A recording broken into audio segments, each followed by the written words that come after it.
I can't believe it's come to this. But honestly, we should have seen it coming.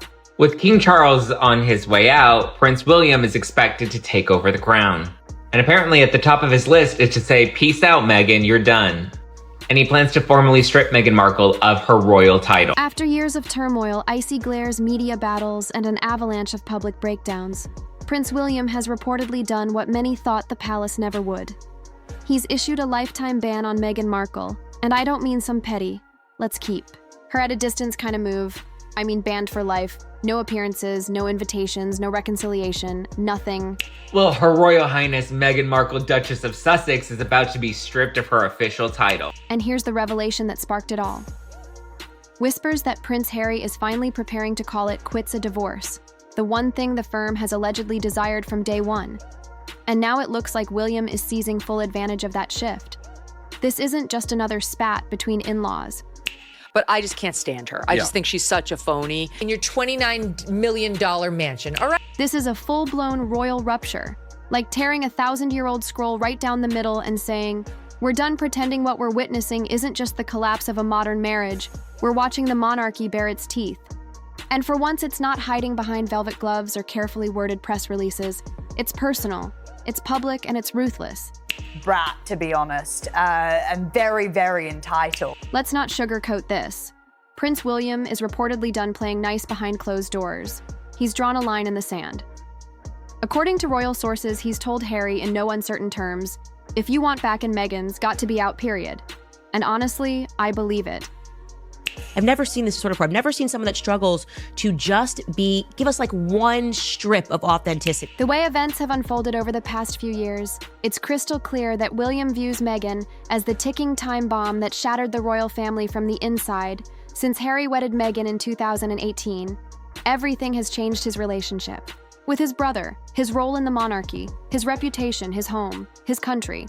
The hypocrisy is beyond anything I've ever seen. Let's chat about Meghan Markle. She couldn't be more cringe if she tried. To William, this isn't just about a divorce. It's about resolving a chaos that's lingered far too long. This alleged ultimatum isn't coming from a place of brotherly concern. It's damage control. William, the heir to the throne, knows what's at stake. The public is divided, trust in the monarchy has been shaken, and every time Meghan's name hits the headlines, it's another headache for the palace. Harry and Meghan, they have an issue when it comes to their memory and when it comes to the truth. Whether it's lawsuits, book deals, documentaries, or late-night interviews she brings with her, a tidal wave of controversy, and William's reportedly had enough. And let's be honest, this isn't just about media optics, it's about legacy. William has spent his entire life preparing to be king. I would love reconciliation with my family. I don't know how much longer my father has. He won't speak to me because of this security stuff. But it would be nice to reconcile. If they don't want that, that's entirely up to them. We immediately went into the trenches together. Yeah. He's not going to let his younger brother's marriage jeopardize the very institution he's been raised to protect, if that means giving Harry an ultimatum that sounds more like a royal exile. So be it, because from where William stands, the monarchy cannot move forward with Meghan still tethered to it.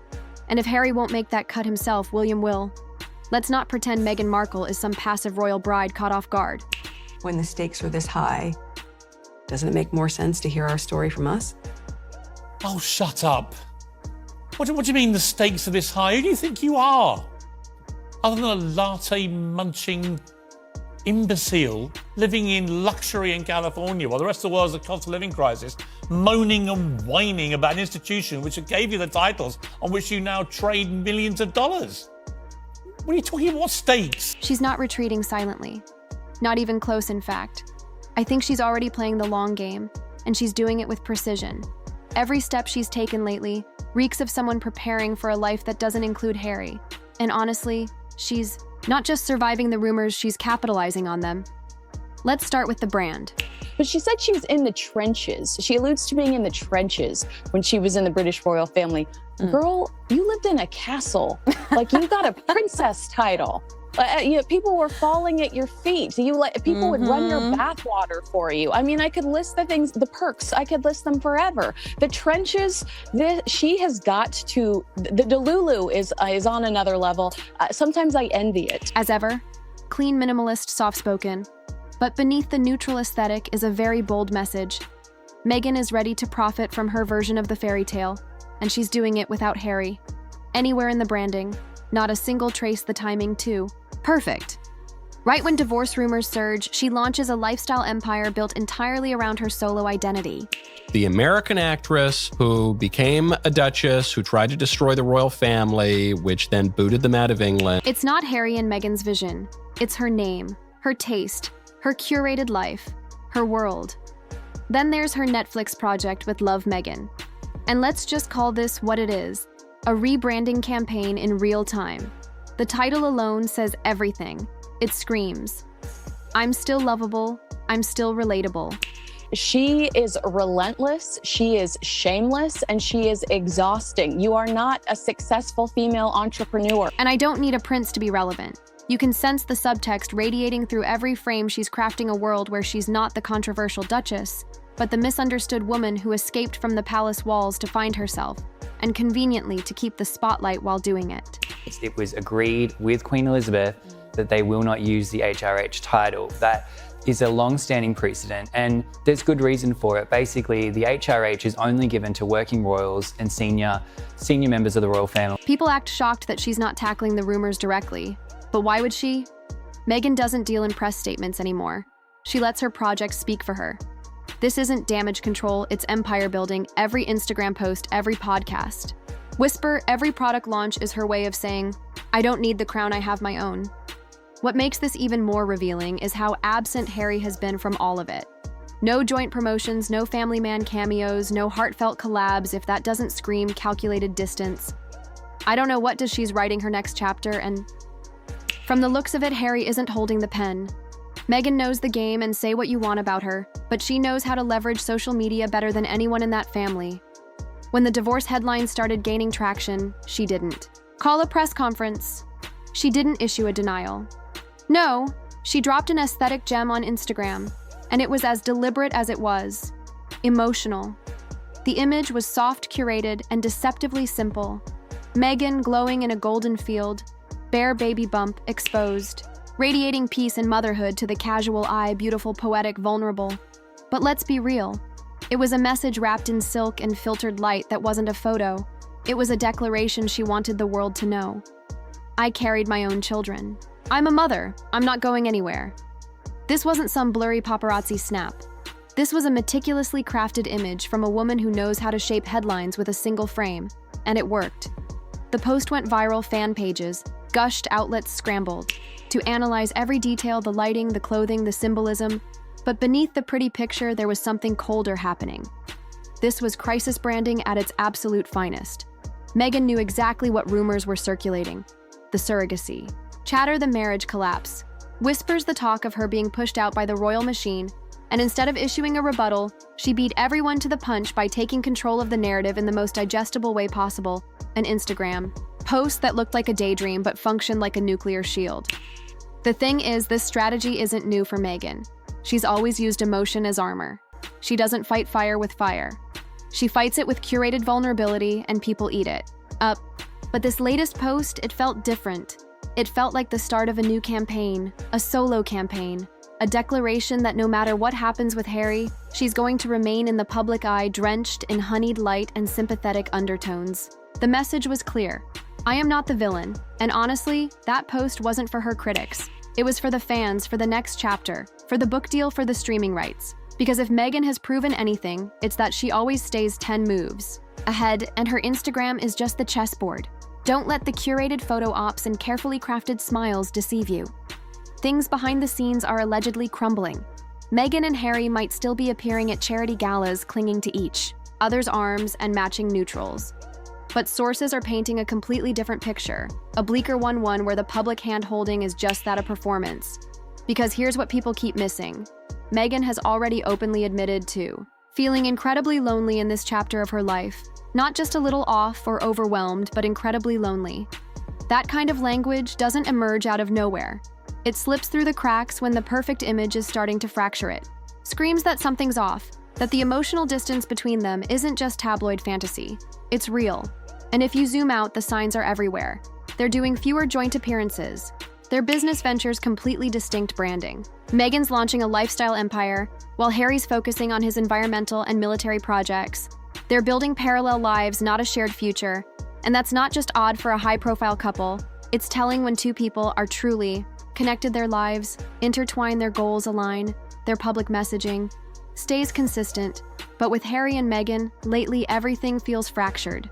You've got Meghan dropping soft-lit solo posts about motherhood while Harry is out in Tokyo at a summit about PTSD, no overlap, no coordination, no shared voice.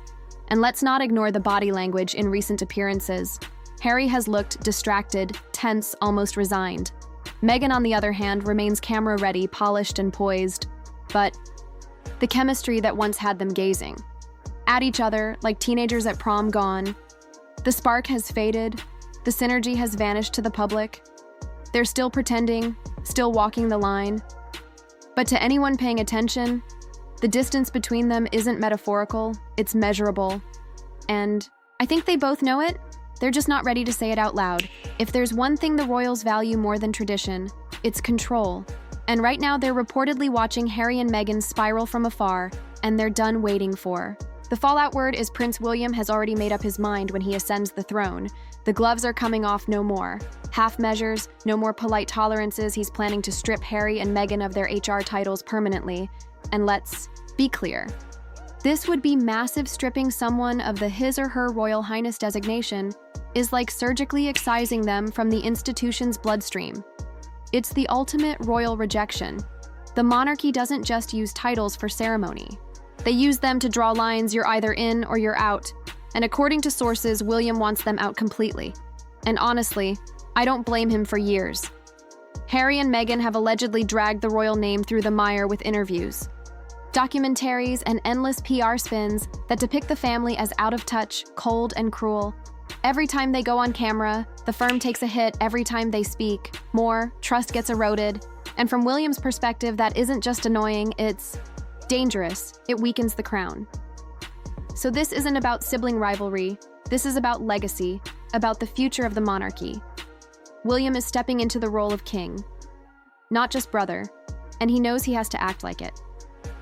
If that means cutting off his own flesh and blood to safeguard the institution, he'll do it not out of spite, out of strategy, because the monarchy only survives if people believe in it, if it maintains the illusion of grace, unity, and stability.